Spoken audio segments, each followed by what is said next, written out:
بسم اللہ الرحمن الرحیم۔ السلام علیکم دوستو، یونیورسل ہیکس کی آج کی اس ویڈیو میں خوش آمدید۔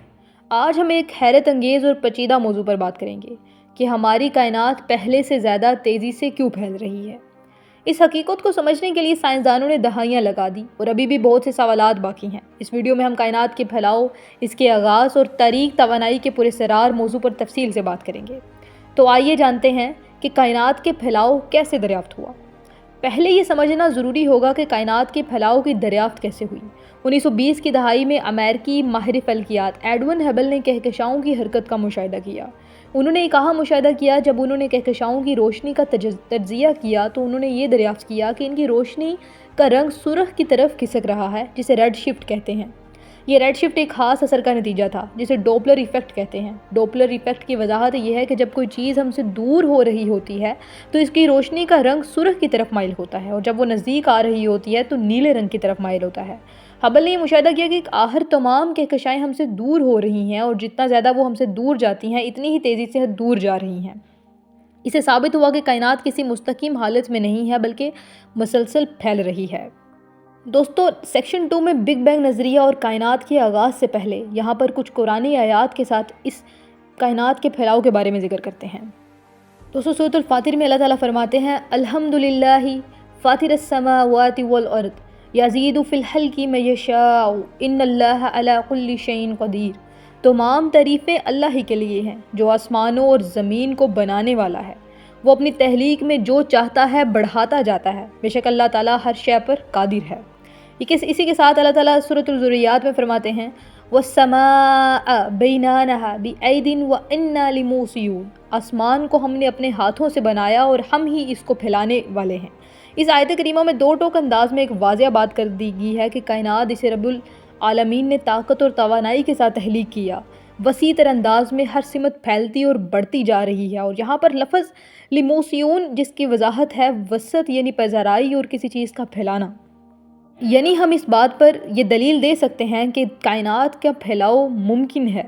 قرآن مجید وسعت پذیرائی کے عمل کو تخلیق کائنات کا تسلسل قرار دیتا ہے۔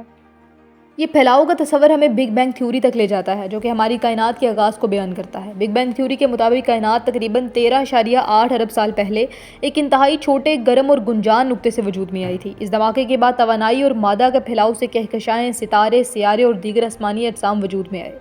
بگ بینگ تھیوری کے بعد کائنات مسلسل پھیلتی جا رہی ہے اور آج تک یہ عمل جاری ہے۔ شروع میں سائنسدانوں کا خیال تھا کہ کائنات کے پھیلاؤ کی رفتار آہستہ آہستہ کم ہو رہی ہے کیونکہ اس میں موجود کہکشائیں ایک دوسرے کو اپنی کشش ثقل سے روک رہی ہیں۔ لیکن جب 1998 میں سائنسدانوں نے جدید دوربینوں کی مدد سے مزید تحقیق کی تو انہیں حیرت انگیز طور پر یہ معلوم ہوا کہ کائنات کے پھیلاؤ کی رفتار کم ہونے کے بجائے بڑھ رہی ہے۔ تو کائنات تیزی سے کیوں پھیل رہی ہے؟ یہاں ایک دلچسپ اور پراسرار عنصر ہمارے سامنے آیا جسے ڈارک انرجی یا تاریک توانائی کہا جاتا ہے۔ تاریک توانائی ایک ایسی طاقت ہے جس کے بارے میں سائنسدان بہت کم جانتے ہیں، لیکن یہ سمجھا جاتا ہے کہ یہ وہی طاقت ہے جو کہکشاؤں کو ایک دوسرے سے دور دھکیل رہی ہے اور کائنات کے پھیلاؤ کی رفتار کو بڑھا رہی ہے۔ ڈارک انرجی کو سمجھنے کے لیے ایک نظریہ یہ ہے کہ یہ توانائی خلا میں ہر جگہ موجود ہے۔ جہاں کہیں بھی خلا ہے وہاں یہ پراسرار توانائی بھی موجود ہے۔ یہ توانائی ایک قسم کی دفع عناصر پیدا کرتی ہے جو کائنات کے اجسام کو ایک دوسرے سے دور کر رہا ہے۔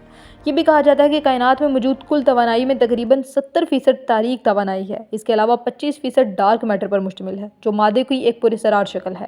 اس کا مطلب یہ ہے کہ ہماری کائنات کا صرف 5% حصہ وہ ہے جسے ہم عام مادے میں دیکھ سکتے ہیں، جسے ستارے، کہکشاؤں اور سیارہ کہا جاتا ہے۔ اب سیکشن 4 میں ہم بات کرتے ہیں تاریک توانائی کی نوعیت۔ اب سوال یہ ہے کہ یہ تاریک توانائی اصل میں ہے کیا؟ اس کی وضاحت ابھی تک نہیں ہو سکی۔ سائنسدان بھی اس کو ایک بہت بڑا راز قرار دیتے ہیں۔ کچھ سائنسدانوں کا کہنا ہے کہ یہ توانائی ایک خاص قسم کا جاذبہ ہے جو کشش ثقل کے برعکس کام کرتی ہے۔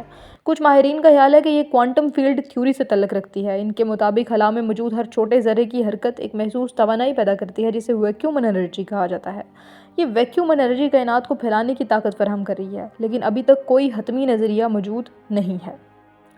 تو آخر میں سوال یہ پیدا ہوتا ہے کہ آخر کائنات اسی رفتار سے پھیلتی رہی تو کیا ہوگا؟ سائنسدانوں نے اس کے بارے میں مختلف نظریات پیش کیے ہیں۔ ان میں سب سے مشہور نظریہ ہیٹ ڈیتھ یا بگ فریز کا ہے۔ اس کے مطابق اگر تاریک توانائی اسی طرح کائنات کو پھیلاؤ کو بڑھاتی رہی تو ایک وقت ایسا آئے گا کہ تمام کہکشائیں ایک دوسرے سے بہت زیادہ دور ہو جائیں گی اور کائنات میں موجود ہر چیز ایک دوسرے سے اتنی دور ہو جائے گی کہ کوئی بھی عمل یا تعامل ممکن نہیں ہوگا۔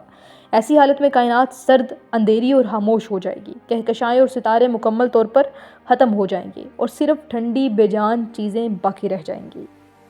دوستو، کائنات کے پھیلنا اور تاریک توانائی کے اثرات پر ایک پیچیدہ مگر دلچسپ موضوع ہے۔ آج ہم نے جانا کہ کس طرح ایڈون ہبل کے مشاہدے سے ہمیں کائنات کے پھیلاؤ کا علم ہوا، بگ بینگ تھیوری نے ہمارے کائنات کی آغاز کا اندازہ دیا، اور تاریک توانائی کے راز نے ہمیں یہ سمجھایا کہ کائنات تیزی سے کیوں پھیل رہی ہے۔ امید کرتی ہوں آپ کو ہماری آج کی ویڈیو اور انفارمیشن اچھی لگی ہوگی۔ مزید ایسی ویڈیوز دیکھنے کے لیے جڑے رہیں ہمارے ساتھ۔ اللہ حافظ۔